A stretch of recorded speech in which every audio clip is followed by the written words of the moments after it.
Nous sommes le 5 février 2025. Chers peuples d'Afrique, recevez nos salutations comme d'habitude.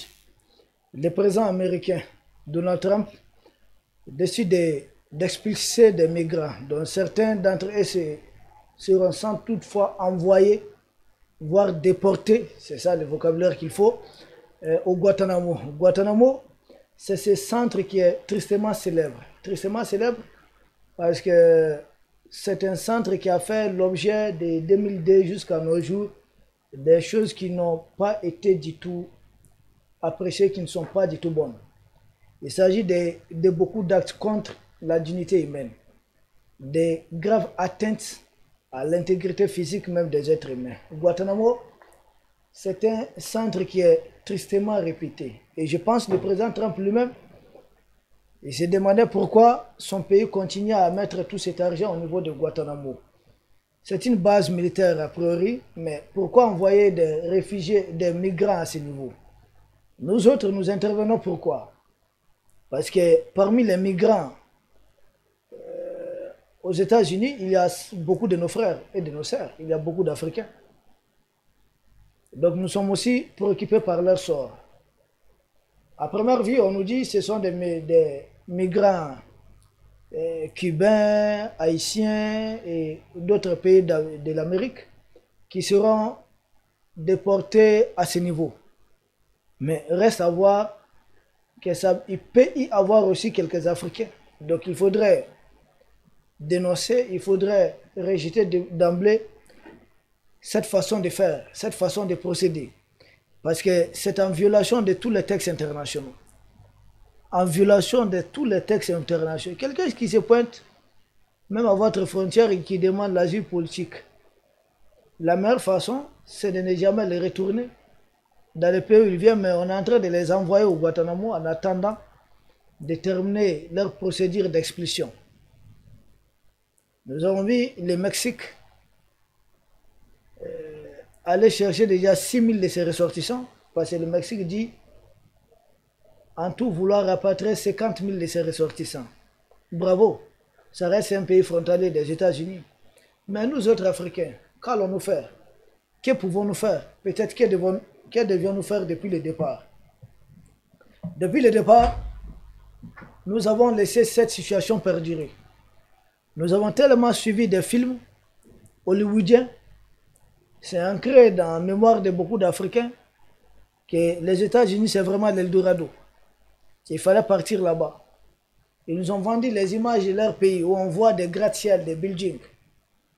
Ils nous ont vendu toutes les bonnes images. De sorte que pour aller là-bas, des Africains déboursent au moins, en francs CFA, au moins, je dis, 4 millions de francs CFA.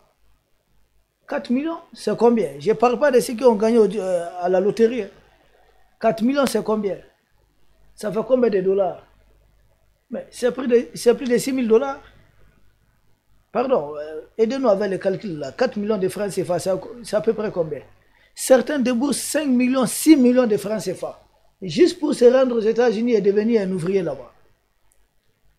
Mais moi, je ne comprends pas. Avec un projet de 4 millions, quelqu'un qui a 4 millions, est-ce qu'il a besoin de se jeter vers l'inconnu comme ça? Avec 4 millions, on peut monter un projet ici.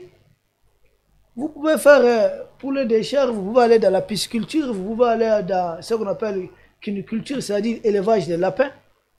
On peut aller dans beaucoup de choses. On peut aller dans l'agro-business. On peut encore monter beaucoup de petites entreprises. Son secteur de collage piné, il a tellement d'enjeux aujourd'hui. Je connais tellement de chefs de famille qui vivent de cela. Là, on est son propre patron. On a même des employés souvent avec ça. 2 ou 3 personnes. On peut repasser les habits correctement, avoir un bon studio.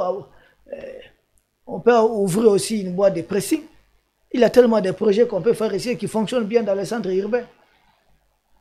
Si monter ces projets, ça ne demande pas 4 millions. Ni le pressing, ni le collage piné ou autre. On peut monter 2, 3 petites entreprises tout de suite. Et on peut gagner au minimum chaque mois 250 000, 300 000 francs, entre 200 et 300 000 francs, c'est au minimum. Et qui gagne ça en Afrique, je pense, sauf si souvent on a des jeux beaucoup plus grands. Pour moi, il faut s'en contenter. J'ai fait partie de ceux qui aujourd'hui appellent les Africains à ne plus immigrer dans certains pays. Ils disent avoir des partis d'extrême droite là-bas qui cherchent les noms sur nos dos. Ceux qui sont déjà partis, d'accord, mais nous ne souhaitons pas que d'autres continuent d'aller, même à tel point de se jeter à la mer ou bien à l'océan. Ce n'est pas notre souhait. Notre souhait, c'est de travailler à développer l'Afrique. Le vrai défi pour l'Afrique, c'est le travail. Nous avons tout ce qu'il nous faut pour suffire à nous-mêmes. De quoi l'être humain a besoin sur Terre? L'être humain a besoin de manger. D'accord. En Afrique, nous mangeons quoi généralement? Les sorgho, les mil, les manioc, des pâtes, les matières premières de tout ça. Avons-nous du riz, oui ou non? Oui. Avons-nous des terres pour cela en quantité même jusqu'à exporter? Mais pourquoi on ne le fait pas? Pourquoi on n'oriente pas le gros de notre budget vers ça? Deuxième position, quand on mange bien, c'est-à-dire nous sommes autosuffisants sur des plans alimentaires. Plus on mange, ça peut aussi poser à la longue les problèmes de santé. Nous avons besoin de nous soigner. Avant de rencontrer les colons, les Africains soignaient leurs maladies, oui ou non? Oui, on soignait nos maladies. Mais qu'est-ce qui fait qu'aujourd'hui un Africain a besoin de traverser de l'Atlantique ou la Méditerranée pour aller se soigner? Développons des hôpitaux modernes. Chaque année, on peut en créer, on peut en faire un. Chaque pays africain peut le faire. C'est juste une question d'orientation. Les bâtiments ne seront pas compliqués à construire. Ceux qui sont aujourd'hui dans les prisons peuvent nous aider dans ce sens. Nous avons besoin de cette main-d'œuvre. Autosuffisance alimentaire, une bonne politique de santé. Nous allons jumeler traitement moderne et traitement traditionnel. Créer les deux types d'hôpitaux modernes, universitaires même. La médecine moderne, la médecine traditionnelle. Vous savez, quand il y a fracture là, les Africains sont très forts quand il s'agit de réparer l'os, que ce soit au niveau du frémir, peu importe l'os en question. On est très en avance, on maîtrise ça. Il faut juste améliorer certaines choses. Comment essayer d'anesthésier peut-être la partie et autres. Mais médecine, maux de ventre et autres, l'Afrique, il faut juste pousser un peu de recherche.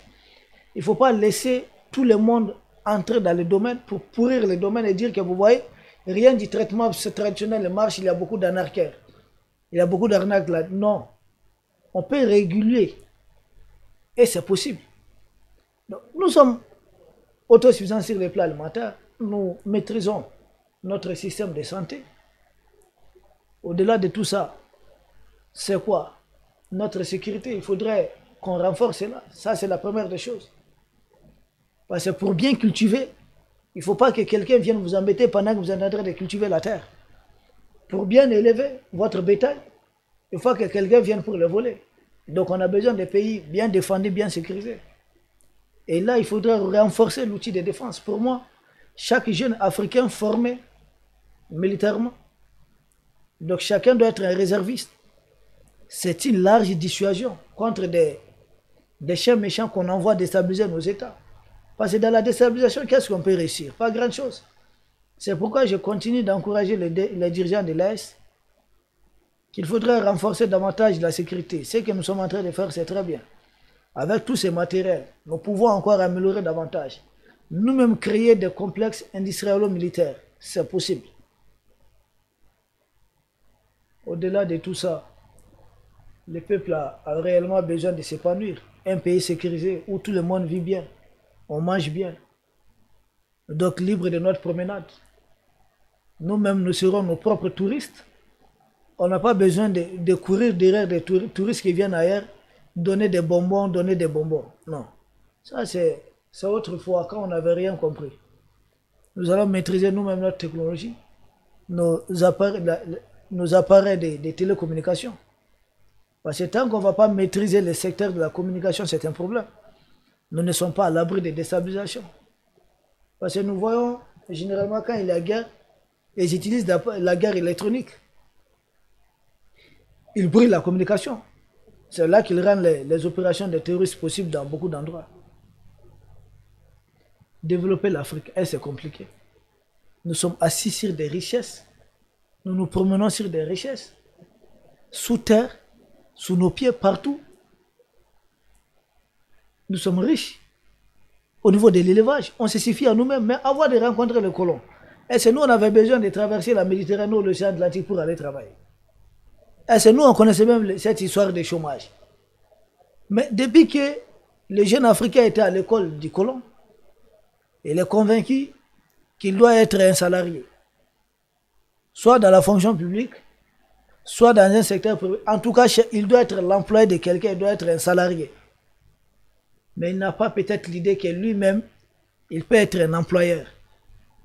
Et des enfants que nous rejoignons de l'autre côté de la Méditerranée sont des employeurs.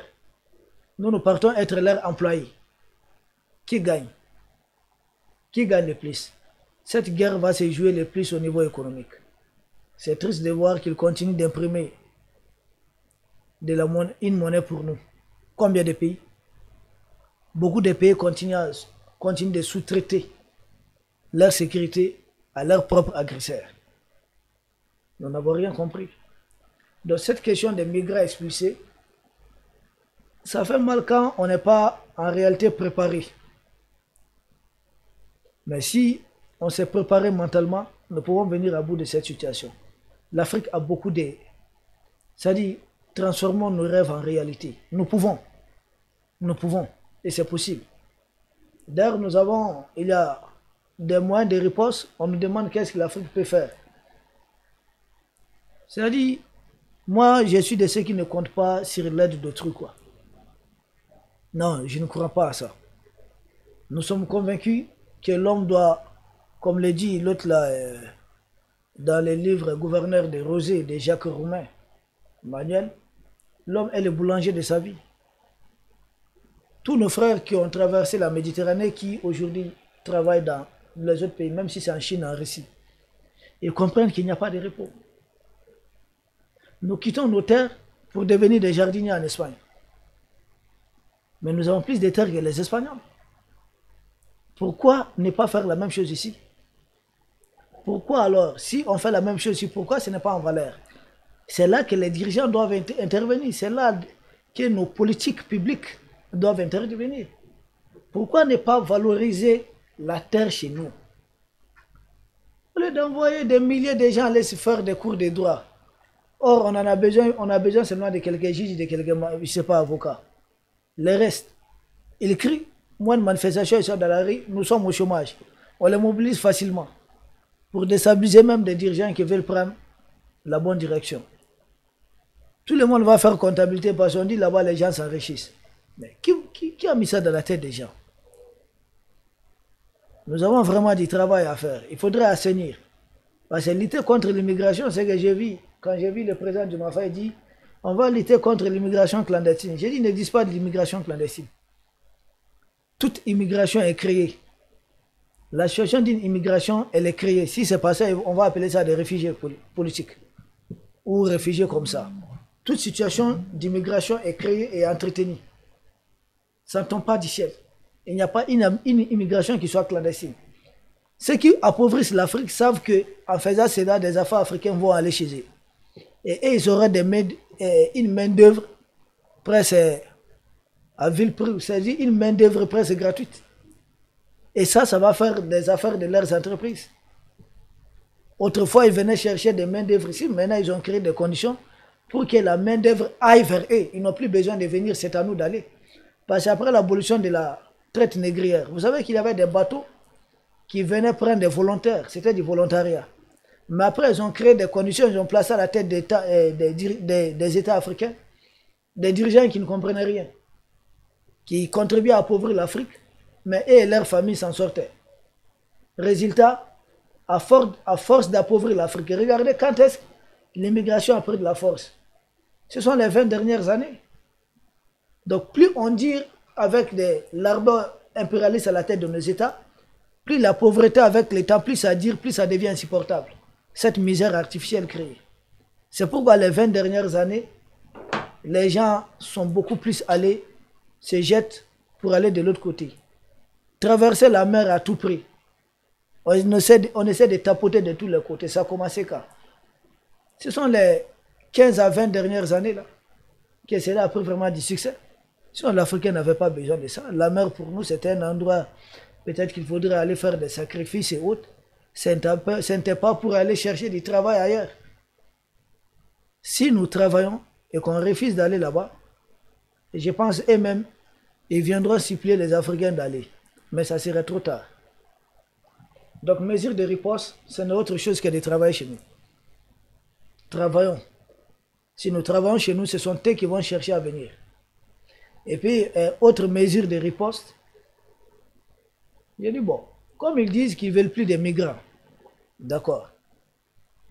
Je pense que nos ressources aussi ne seront pas des migrants là-bas quand même.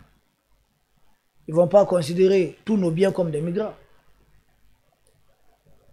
Tu ne veux plus de nos ressources, il n'y a pas de problème. Vous venez maintenant, nous devons maintenant fixer les prix de nos matières premières. Et nous devons travailler à transformer ces matières premières chez nous. Parce que vous savez, en matière de matières premières, celui qui transforme gagne plus que celui qui ne fait que produire. Celui qui transforme là, c'est lui qui gagne, qui tire beaucoup plus d'avantages que celui qui n'a que la production en charge. C'est-à-dire, celui qui raffine le pétrole gagne plus que le producteur du pétrole. C'est un peu ça le calcul. Donc si nous-mêmes, en plus de produire, nous-mêmes nous transformons pour leur vendre, mais attendez, mais là, pour vendre ça, mais ils vont s'effondrer. Ils ne vont pas supporter cela. Ils vont décider de faire la guerre pour qu'on n'en arrive pas là. C'est pourquoi, entre-temps, nous devons préparer nos armées. Nos armées doivent réellement être préparées. Et terminer, mesure de riposte. Ils continuent de prendre nos cerveaux. C'est-à-dire, chaque année, quand il y a baccalauréat et autres, tous les excellents et autres là, partent chez eux là-bas. Maintenant, histoire de bourses d'excellence sont même faits en tout. Parce que qu'est-ce qu'ils sont en train de montrer? C'est de l'immigration sélective. Comme le disait Sarkozy, immigration choisie. Ils prennent les meilleurs, comme ils le disent même chez eux là-bas, des métiers en souffrance, des métiers les plus durs. Donc ils peuvent prendre des gens dans ces domaines, mais tout le reste là, il faut les renvoyer. C'est-à-dire, ils prennent, c'est comme s'ils sucent, et puis ils jettent les restes. Comme on suce une orange là. Non. Personne ne va plus y aller. Pas d'étudiants, pas de militaires en formation chez eux. Des militaires qui ont déjà été se faire former là-bas doivent former leurs frères ici. Plus nos militaires ne vont aller là-bas, parce que c'est de là-bas qu'ils prennent le contact. Et quand ils veulent renverser un président, ils savent qui contacter. Il faudrait mettre fin aux formations de nos militaires, de nos étudiants et autres là-bas. Tout ce dont nous avons besoin, nous pouvons les obtenir ici. Au moins, certaines personnes vont se former en Chine et reviennent généralement. Dans les pays où des gens reviennent au pays. Mais tous nos meilleurs qui sont allés là-bas ne sont jamais revenus. Et j'ai constaté quelque chose de très grave. Beaucoup de nos fonctionnaires ont des cabinets dans des pays, dans d'autres pays. Ils continuent de prendre nos maigres salaires ici et ils continuent de gagner aussi là-bas. Mais ça, c'est du banditisme qui doit être sanctionné. Ils ne travaillent pas pour nous, mais ils prennent nos salaires. Beaucoup de nos universitaires sont dans ces cadres. Beaucoup de leurs médecins viennent d'ici. Il faudra qu'on empêche que nos cadres aillent là-bas. Et nos talents, là, depuis qu'ils jouent à l'équipe des U15 ou bien U17, là, il faut les détecter et faire tout pour les ramener au pays. On va voir ça, les Kylian Mbappé, comment ils vont fonctionner. Il faudrait qu'on ait une politique véritable d'attraction pour que des Africains d'origine puissent avoir envie de revenir en Afrique. Certains de nos migrants sont même dans leur armée. Mais ils prennent tout ce dont ils ont besoin. Maintenant, le reste, là, ils appellent ça des migrants clandestins qu'il faudrait renvoyer chez eux. Non mais, ça ne peut pas continuer comme ça. Nous ne sommes pas un dépôt. Nous ne sommes pas leur machine à production où ils sélectionnent des produits humains et renvoient les autres. Non, ça ne peut pas continuer comme ça. Soit vous voulez de nous tous ou vous ne voulez de personne. Et nous, on ne demande à personne de nous aimer. Nous-mêmes, nous savons comment tracer notre chemin. C'est juste une question de temps. C'est pourquoi cet outil de pression de Donald Trump a quelque chose de malheur, quelque chose de bon. Nous devons compter sur nous-mêmes, savoir qu'aucune aide n'a jamais développé un pays. Jamais. Ça fait combien d'années que nous prenons leur fameuse aide, mais chaque année on nous dit, par exemple nous disons non, 2024 là était mieux. Non, on dit 2023 était mieux que 2024. Et 2022 était encore mieux. Chaque année nous régressons. Oui, oui, chaque année marche arrière. Ça ne peut pas continuer comme ça, il faut qu'on change. Et nous pouvons continuer, compter sur nous-mêmes. Donc envoyer des migrants au Guantanamo, et s'il n'avait plus de migrants là-bas, en tout cas nous déconseillons les jeunes Africains. Au lieu de mettre 4 à 5 millions pour aller se retrouver au Guantanamo, les 4 à 5 millions là, il faut investir dans nos projets ici. Souvent aussi nos parents qui sont à l'extérieur, certains ont compris. Mais au lieu de dire à quelqu'un reste au pays, non, tu ne viendras pas. Les 4 millions que vous voulez mettre pour qu'il vous rejoigne là-bas par voie de trafic, mais venez construire un projet avec lui, pour lui, un projet de 4 millions. C'est pour lui 4 millions, allez-y. Vous-même construisez ça quand vous venez lors de votre séjour 1, 2, 3 mois. Collage Pinet, voici. Moi, j'ai eu à former mes propres jeunes frères dans de tels projets. Collage Pinet, autre, oui. On vous forme dans ça. Maintenant, si vous maîtrisez tout ça, mais vous tenez à partir, ça n'engage que vous. Ça aussi, c'est une autre décision. Il faudrait, au lieu de continuer à supporter des familles ici en Afrique, ou de dire on ne va pas les supporter, il faudrait aider à créer des emplois pour ceux qui sont aussi restés en famille. La personne n'aurait besoin de vous demander un centime. Mais quand on veut aussi s'afficher comme celui qui porte toute la famille sur son dos, bon, vous allez gagner un très bon surnom. C'est lui qui fait tout dans la famille, mais en échange, porter ses bagages pendant longtemps, ça peut vous faire mal au dos. Aider des gens à être indépendants, c'est la meilleure façon d'aider les gens. Comme le disent les Chinois, au lieu de donner chaque jour du poisson à une personne, mieux vaut l'apprendre à pêcher. Formons, cultivons-nous. Autrefois, l'éducation africaine, c'était au travail. Depuis quand des Africains deviennent adolescents sans apprendre un seul métier? Ce n'est pas possible. Peuple d'Afrique, nous vous remercions et à très bientôt.